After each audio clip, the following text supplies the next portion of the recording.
ఇంకొక ఒపీనియన్ ఏంటంటే overseas education scholarship అని ఒకళ్ళకి స్టూడెంట్ కి 20 లక్షలు ఇస్తున్నారు, కానీ 4 సంవత్సరాలకు ఇవ్వట్లేదు.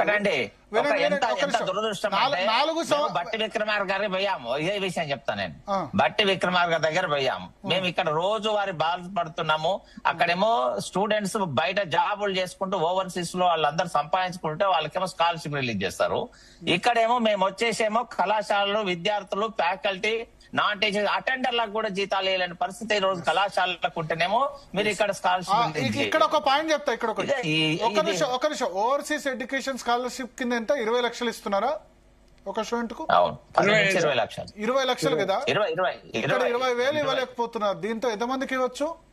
1000 మందికి ఇవ్వచ్చు, 100 మందికి ఇవ్వచ్చు, 100 మందికి ఇవ్వచ్చు. ఒక్క నిమిషం, 100 మందికి ఇవ్వచ్చు. నేను అంటే ఇంతకు ముందు ప్రభుత్వం ప్రవేశపెట్టింది కాబట్టి పాత వెంటనే ఇచ్చేయాలి ఓవర్సీస్ ఎడ్యుకేషన్ స్కాలర్షిప్. ఇక ఎందుకంటే ఇప్పుడు మనం విదేశాలకు వెళ్లి చదివిచ్చే స్తోమత ఉంటే మంచిదే, కానీ ఇవ్వలేకపోతున్నాం కాబట్టి కొత్తగా అన్న ఆ స్కీమ్ ని ఆపేసేయాలి. ఇక్కడున్న వాళ్ళకి దిక్కులేదు, 10,000 ఇవ్వట్లేదు, ఒక్కడికే 20 లక్షలు ఇస్తే విదేశాల్లో. ఒక్క నిమిషం భరత్ గారు, మీరు చాలా అంటే కొంచెం ధైర్యం చేసుకొని మాట్లాడారు, కానీ ఇప్పుడు బయట పరిస్థితి ఏంటి అంటే కేవలము డబ్బులు ఉన్నటువంటి ఈ యొక్క ఉన్నత వర్గాలు మాత్రమే అమెరికా చదువులు చదవాలా, లేదా ఎస్సీ ఎస్టీలు అమెరికా ముఖం చూడకూడదా, వాళ్ళ యొక్క జీవితాలు మారకూడదా, ప్రతి స్కీమ్ కు కూడా ఒక ఫిలాసఫీ ఉంటది. సో ఆ విధంగా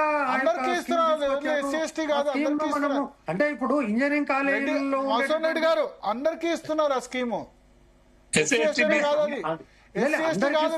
అందరికి కూడా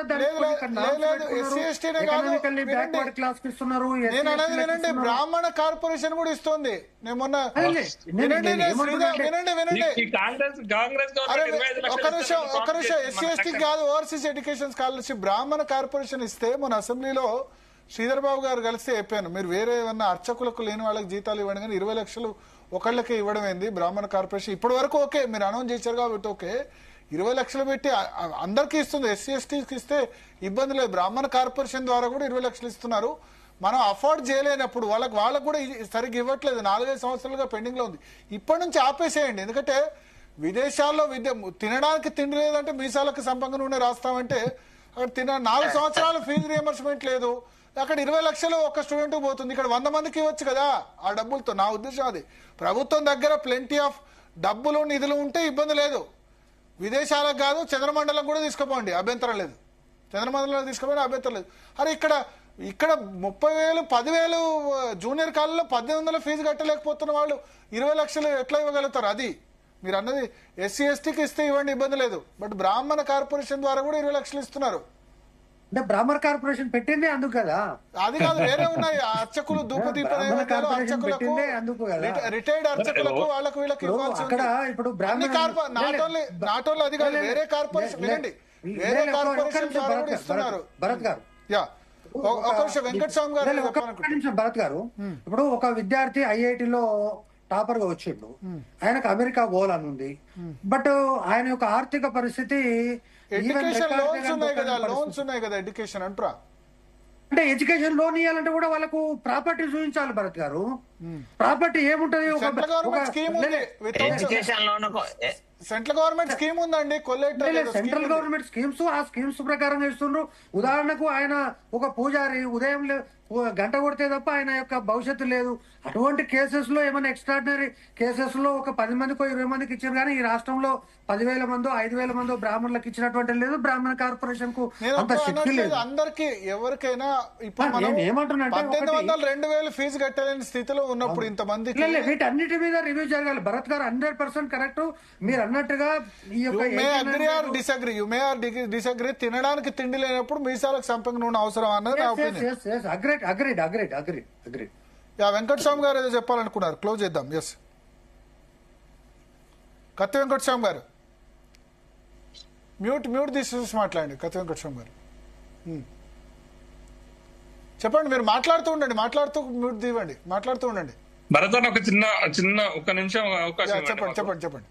అయితే ఇవాళ మీరు అద్భుతమైనటువంటి విషయం మాట్లాడారు. విద్యా వ్యవస్థల్లో ఎట్లా ఉన్నదంటే సంబంధించినటువంటి వాళ్ళు ప్రభుత్వానికి ఫండింగ్ ఇచ్చుకుంటూ, ఎలక్షన్ రాగానే ఫండింగ్ ఇచ్చుకుంటూ ప్రభుత్వాన్ని శాసించే విధంగా అయిపోయినది. ఇవాళ చూడండి, విద్యా అకాడమిక్ ఇయర్ కంప్లీట్ గా వస్తుంది. నెక్స్ట్ అకాడమీ ప్రారంభం కాకముందుకే నారాయణ, చైతన్య, ఇట్లా కార్పొరేట్ సిస్టమ్ మొత్తం కూడా సిబిఎస్ఈ 10th అయిపోయినటువంటి విద్యార్థులను తీసుకొచ్చి ఫస్ట్ ఇయర్ క్లాసులు నిర్వహిస్తుంది. సో ఎక్కడ కూడా అధికారులు పట్టించుకోవట్లేరు, ఎవరు కూడా విద్యా సంబంధించినటువంటి అధికారులు పట్టించుకోరు, ఎవరు ఇది చేయట్లేరు. అడ్మిషన్ అసలు అకాడమిక్ స్టార్ట్ కాకముందుకే అడ్మిషన్ ఎప్పుడో మిడిల్ లోనే చేస్తున్నారు. దసరాకి అడ్మిషన్ ఫుల్ఫిల్ చేసుకుంటున్నారు, ఇష్టం వచ్చినటువంటి ఫీజులు రాసుకుంటున్నారు, అయినా కూడా ప్రభుత్వం పట్టించుకోవట్లేదు. ఆ టాపిక్ అయిపోయింది. స్కాలర్షిప్ గురించి మాట్లాడు కత్తి వెంకటస్వామి గారు. ఎస్ చెప్పండి వెంకటస్వామి గారు, ఏదో సమ్ ఆడియో ప్రాబ్లం. ఇంకా రమేష్ అరోరా గారు, ఓవర్సీస్ స్కాలర్షిప్ ఎంతమందికి వస్తుంది? రమేష్ గారు మీరు ఒక ప్రపోజల్ చేస్తున్నారు. రమేష్ గారు ఒక ప్రపోజల్ చేస్తున్నారు, మెరిట్ మీదనే అలాట్మెంట్ ఇవ్వాలనేటువంటి ఒక ప్రపోజల్ చేస్తున్నారు. ఒక మంచి ప్రపోజల్ మెరిట్ మీద అనేది. దాని డెఫినెట్ గా మీరు మెరిట్ మీద అంటే మళ్ళీ ఇప్పుడు ఎస్సీ ఎస్టీ విద్యార్థులకు అన్యాయం జరుగుతుంది. ఒక్క నిమిషం ఎస్సీ ఎస్టీ రిజర్వేషన్ కూడా ఉంటది అక్కడ, అన్యాయం జరగద్దు, రిజర్వేషన్ కూడా ఉంటది. ఇవన్నీ ఉంటాయి, దాని ప్రకారం ఇస్తామని మేనేజ్మెంట్ కోటాను వదులుకోవడానికి రమేష్ గారితో పాటు వాళ్ళది రాసిస్తాం. మేము ఇచ్చాము ఆల్రెడీ గవర్నమెంట్ మొన్ననే. ఒక్క నిమిషం అన్న, నన్ను పూర్తి చేయని. ఇప్పుడు అన్ని కాలేజీలు కలిసి నిజంగానే అది చేస్తే అదొక సంస్కరణే. డెఫినెట్ గా మేనేజ్మెంట్ కోటాను డ్రాప్ చేయడం అనేటువంటిది ఒక సంస్కరణ అవుతుంది. దానికి నేను రామచంద్ర రెడ్డి గారు గవర్నమెంట్ సిస్టమ్ లో ఉన్న వాళ్ళం కాబట్టి పూర్తి మద్దతు ఇస్తాం. ఇక రెండో విషయం ఏంటంటే ఓవర్సీస్ కి సంబంధించి మీరు చెప్తున్నారు, అయితే అది చాలా తక్కువ ఉంది. దాన్ని తక్కువ అంటే మధుసూదన్ రెడ్డి గారు చెప్పిన యాంగిల్ కరెక్ట్. అది social angle, social justice angle లో దాన్ని రాజశేఖర రెడ్డి గారి టైంలో తీసుకొచ్చినారు. సో దాన్ని అంత ఈజీగా పొలిటికల్ పార్టీలు దాని నుంచి పక్కకు జరుపుకోవడం అంత ఈజీ కాదు. బట్ మీరు అన్నది 100% కరెక్ట్. ఇక్కడ ఉన్నటువంటి పేద విద్యార్థులు ఎవరైతే ఈ ఇంటర్మీడియట్ అండ్ డిగ్రీలో చదువుతున్నటువంటి వాళ్ళకు చాలా తక్కువ ఫీజు అండి, 15,000 రూపాయలు, 10,000 రూపాయలు. మధు నాకున్న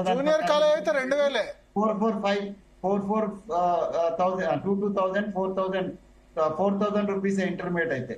సో ఇంత తక్కువ ఫీజుది నేనేమంటే మా ప్రభుత్వానికి, మీ అందరి పక్షాన, నా పక్షాన నేను ఇమ్మీడియట్ గా మా వేం నరేందర్ రెడ్డి గారికి లేకపోతే మా ముఖ్యమంత్రి గారికి నేను స్వయంగా కలిసి చెప్తాను. ముందైతే ఇవి రిలీజ్ చేస్తే రమేష్ గారి బాధలు కూడా రిలీజ్ చేయాలి. పాపం ఇప్పుడు ఓవర్సీస్ స్కీమ్ ఇస్తుందని చాలా మంది పోయి విదేశాల్లో ఉన్నారు, వాళ్ళకి ఫీజు కట్టట్లేదు. ఇప్పుడు కొత్తగా ఆపేయాలి. అది సెకండ్ భరత్ గారు మనం అటెండ్ చేయాల్సిన అవసరం ఉంది. దాన్ని అటెండ్ చేయడంలో యుద్ధ ప్రాతిపదికగా చేసేటట్టుగా మేము డెఫినెట్ గా ప్రభుత్వంలో కన్వెన్స్ చేస్తాం. ఎందుకంటే పేద విద్యార్థులు, ఆ విద్యార్థుల తల్లిదండ్రుల నుంచి వచ్చేటువంటి రెసిస్టెన్స్ మాకు తెలుసు. దాన్ని లాంగ్ రన్ లో మాకు పార్టీ మీద, పార్టీ యొక్క గెలుపు మీద కూడా అంటే ఎఫెక్ట్ పడతాయి. కాబట్టి డెఫినెట్ గా in view of the social justice definite గా we will attend the problem. నేను ఒక్కటే చెప్తాను, చాలా హానెస్ట్ గా from bottom of my heart చెప్తున్నాను. కత్తి వెంకటస్వామి గారి ఆధ్వర్యంలో మా అసోసియేషన్ పోయి ప్రభుత్వంలో రిప్రజెంటేషన్ ఇస్తుంది. రేపే మండే రోజే ఇస్తాము. మెరిట్ ప్రకారమే ప్రతి అడ్మిషన్ మన రాష్ట్రంలో ఇవ్వాలని చెప్పేసి. అవును, మా మధుసూదన్ రెడ్డి గారు నా పాత మిత్రుడు చాలా. నేను కొత్త మిత్రుడు. థ్యాంక్ యూ కత్తి వెంకటస్వామి గారు, సురేష్ యాదవ్ గారు, రమేష్ అరోరా గారు, మధుసూదన్ రెడ్డి గారు, అడ్వకేట్ శరత్ గారు. సో మొత్తానికి ఫీజు రియంబర్స్మెంట్ విధానంలో ఒక పూర్తి స్థాయి మార్పు అయితే రావాల్సిన అవసరం ఉంది. ప్రభుత్వాలు ఏవైనా 15 సంవత్సరాలుగా ఫీజు రియంబర్స్మెంట్లో జాప్యం అయితే జరుగుతుంది. బరువు నెత్తి మీద ఎంతవరకు మోయగలుగుతారో అంతవరకు మోయండి, మోయలేకపోతే విధానం మార్చండి, అంతే కదా. నెత్తి మీద బరువు ఎక్కువ పెట్టుకోలేక కింద పోవడం కంటే ఎంతవరకు మోయగలుగుతారో అంతవరకు మోయండి. అధికారంలో ఒక మాట, ప్రతిపక్షంలో ఉన్నప్పుడు ఒక మాట కాకుండా ఫీజు రియంబర్స్మెంట్ విధానంలో ఒక కాంప్రహెన్సివ్ పాలసీ తీసుకురండి.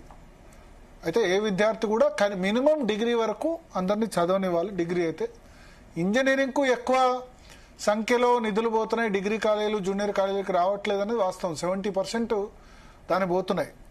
కాబట్టి ఆ ఇంజనీరింగ్ విద్యలో ఎంతమంది అవసరం, ఇండస్ట్రీ డిమాండ్ ఏంటి, ఇండస్ట్రీ డిమాండ్ కంటే ఎక్కువ మంది చదువుతున్నారా అన్నది కూడా ఆలోచించాల్సిన అవసరం అయితే ప్రభుత్వానికి ఉంది.